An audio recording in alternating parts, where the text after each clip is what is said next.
और रावण ने जो है इसी शिवलिंग पे सर काट काट के चढ़ाए हैं। रावण एक ही सिर का पैदा हुआ था।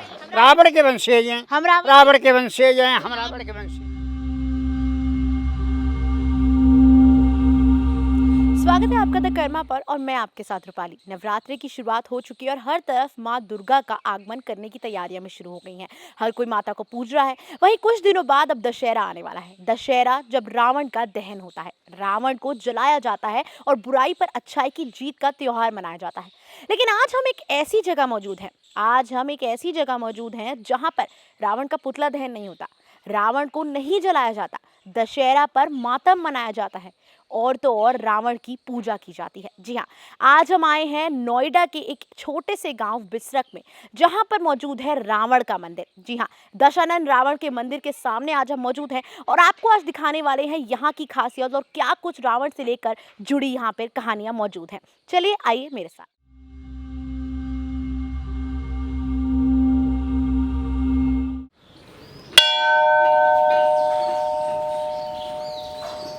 इस दौरान हमारे साथ मंदिर के स्वामी जी मौजूद हैं। उनका नाम रामदास जी है। स्वामी जी, सबसे पहला प्रश्न मैं आपसे यही करूंगी, इस मंदिर का इतिहास क्या है? इस मंदिर का इतिहास है, ब्रह्मा जी के पुत्र मानुष पुलस्त मुनि के द्वारा ये जो है शिवलिंग प्रकट करी हुई है। और उन पुलस्त मुनि के जो है विशेषरवा के रावण, कुंभकर्ण, विभीषण ये सब हुए इसी जगह पे, उनकी जन्मभूमि है। जी, इसको रावण का मंदिर क्यों कहा जाता है? क्या यहाँ पर सच में रावण की पूजा होती है? इसमें जो है रावण की पूजा, यहाँ पूजा भी होती है और रावण की पूजा पूरा देश करता है। दशहरा किस लिए मनाई जाती है, दशहरा किस लिए पूजा जाता है, पूरा देश पूजता है, तो यहाँ भी दशहरा पूजी जाती है।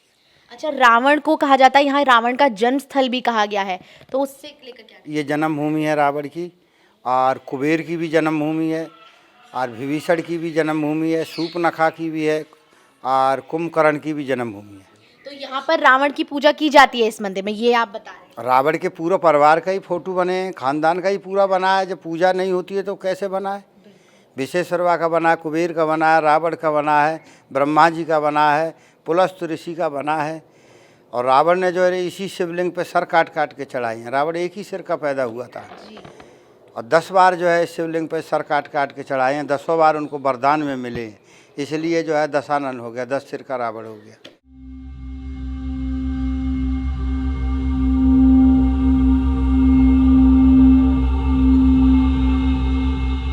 मेरे पीछे आप चित्र देख रहे हैं, इन चित्रों का वर्णन जो है हमारे साथ स्वामी जी करने वाले हैं। स्वामी जी, आपका नाम क्या है? पंडित विनय भारद्वाज जी, तो बताएंगे आप जरा इसका मूर्तियों का क्या कुछ इतिहास हाँ, है? ये ब्रह्मा जी का चित्र है और ये ब्रह्मा जी के मानस पुत्र महर्षि पुलस्त का है, समझे? आप आगे आइए। इनके पुत्र हुए महर्षि विशेषरवा है, वो इनकी पत्नी हुई केतकी, जो माल्यावन की बेटी थी, केतकी है। अब इनसे जो पुत्र पैदा हुआ वो रावण है। ये इसने जो 10 शीश काट करके वरदान प्राप्त किए वो इसी शिवलिंग पर की है। ये आकृति उसी शिवलिंग की है। जी, तो ये जो आप आकृति देख रहे हैं ये उस शिवलिंग की है जहाँ पर रावण ने अपने सर काट काट के जो है भोले बाबा को चढ़ाए थे। जी हाँ, जब उसने 10 सिर काट कर उसको दशानन कहने लगे, 10 कंधा, इसको 10 मुख हो गए, वरदान प्राप्त हुए। अब आगे चलिए। जी, दशानन, इसके 10 मुख हैं, पूर्ण रूप से बन चुका ये। जी। जब इसको ताकत आ गई, वरदान लेकर के शक्तियाँ बढ़ गई, तो इसने अपने उनके एक सौतेला भाई था जो लंका का राजा था, जिसका नाम कुबेर था। इसने फिर बलपूर्वक लंका पर आक्रमण कर दिया, उसका पुष्पक विमान और लंका दोनों छीन ली। जी। कुबेर लौट करके यहाँ आ गया, क्योंकि लंका में पूरा परिवार गया मगर विशेषरवा ऋषि नहीं गए थे। वो अपने पिता के पास आ गया यहाँ पर। फिर उसने इसी शिवलिंग पर तपस्या किया और तपस्या करके फिर वो ब्रह्मा जी प्रकट हुए, उसे फिर स्वर्ग में ले गए और लंका का राज रावण पे रह गया। हाँ, ये भगवान कुबेर है जो रावण के सौतेले थे, लेकिन रावण से बड़े थे, समझे? इनकी माता का नाम था एडवेला, जो भरद्वाज ऋषि की बेटी थी। पुलस्त मुनि को ब्याही, इनको विशेषरवा को ब्याही थी, उनके पुत्र थे ये कुबेर। तो ये देवगण में आते हैं, ये राक्षसगण में नहीं है। कुबेर ये उनका सबसे छोटा भाई था विभीषण। विभीषण का ये चित्र है। उनकी पत्नी का नाम रोमा था ये उनकी पत्नी का है। जी ये उनका एक भाई बीच का था जिसका नाम था कुंभकर्ण, जी जिसने भगवान ब्रह्मा की तपस्या की। तपस्या करके वो इंद्रासन मांगना चाह रहा था। ब्रह्मा, इंद्र का घर। हाँ, इंद्रासन चाह रहा था। जी लेकिन भगवान ने सोचा कि अगर इसने इंद्रासन मांग लिया तो देवता स्वर्ग में रह भी नहीं पाएंगे, बिल्कुल। रह नहीं पाएंगे, राक्षसों का राज हो जाएगा। तो उन्होंने माता सरस्वती का आह्वान किया। जी जब वो आई तो उन्होंने माता निद्रा को आह्वान किया। तो निद्रा उसकी आंखों पे बैठी और जो वहाँ पर सरस्वती बैठी। तो जब वो नींद में आ गया तो उसके मुंह से इंद्रासन न बोल करके निद्रासन बोल दिया। तो ये फौरन ब्रह्मा जी ने का तो यथास्तु दिया। अब वो बोला मैं सोता ही रहूँगा जी तो मैं क्या देखूँगा। तो बोले ठीक है, तुम 6 महीना सोओगे, 6 महीना में 1 दिन के लिए जगोगे, उसके पश्चात फिर सो जाओगे। 1 दिन के लिए दुनिया देख लिया करना। लेकिन ब्रह्मा जी ने कहा जिस दिन तुमको नींद के मध्य में जगा दिया जाएगा उस दिन समझ लेना कि मेरी मृत्यु आज है। अच्छा। तो इसलिए रावण ने कुंभकर्ण को बीच नींद में जगाया। पूरी निद्रा उसकी अगर हो जाती तो उसे राम भी सहज मार नहीं सकते थे। अच्छा, तभी कहा जाता है कि कुंभकर्ण जो है वो सोता ही रहता था, तो ये वरदान जो है उसको मिला था। वरदान मिला था, उसने स्वयं इंद्रासन मांगना चाह रहा था, निद्रासन निकल गया।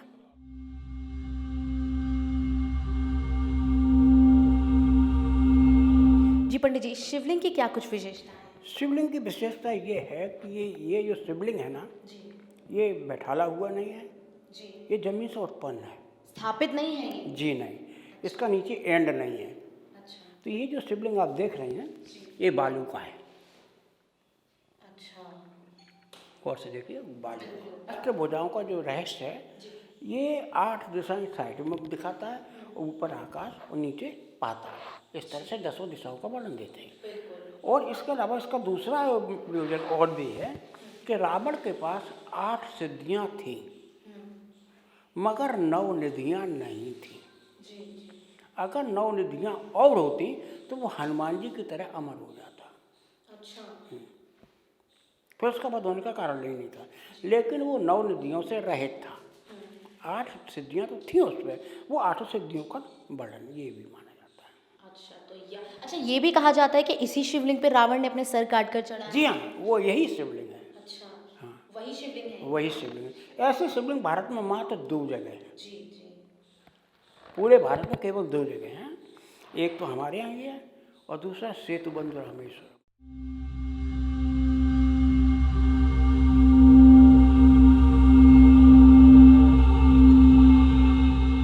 गुफा के बारे में हमने बहुत सुना है। ये जो आप गुफा देख रहे हैं इस साइड, ये गुफा के बारे में बताइए। कहते हैं कि इस गुफा का कुछ इतिहास रहा है। इतिहास ये है इसका कि जो रावण का विवाह हुआ था यहीं हुआ है। रावण का विवाह यहाँ हुआ? यही हुआ है जी। वो विवाह के पश्चात कोई वंश नहीं आगे चल पाया, लंका चला गया। लेकिन उसकी ससुराल थी जो आज की भाषा में कहते हैं मेरठ। पुराना नाम है इसका मंडेरगढ़, जी। जो मंदोदरी के नाम से था, मंडेरगढ़। तो ये मुगलों ने जब शासन किया यहाँ पे तो कुछ चीज़ों के नाम बदले, जैसे लक्ष्मणपुर का लखनऊ कर दिया था ना, प्रयागराज का इलाहाबाद कर दिया था उन्होंने। इसी तरह मेरठ का नाम भी पुराना मंडेरगढ़, मेरठ नहीं था, मंडेरगढ़ था, मेरठ कर दिया उन्होंने। जी जी। तो जो रावण की ससुराल थी वो मेरठ में ही थी।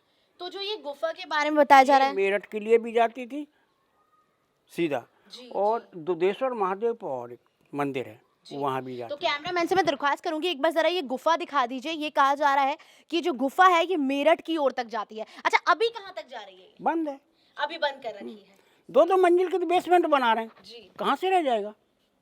जब जंगल था तो वो सेफ थी, तो अभी जो है गुफा को बंद कर दिया गया है। बंद कर दीवार लगा दी पूरी तो पक्की। क्या कहते हैं, रावण यहीं से जाया करता था अपने ससुराल? जी हाँ, यही रास्ता था उनका, यही रास्ता था। तो मंदिर की सेवा आप करते हैं। ये हमने सुना है कि इस मंदिर में जो है रावण की पूजा की जाती है और उसका दहन नहीं किया जाता, तो क्या? ना, इस क्षेत्र में जो है रावण की पूजा की जाती है, क्योंकि जहाँ पर जो राजा होता है वो होता गांव है, में? हाँ हाँ, वहाँ उसका अपमान नहीं किया जाता। इसका कारण मेन ये है।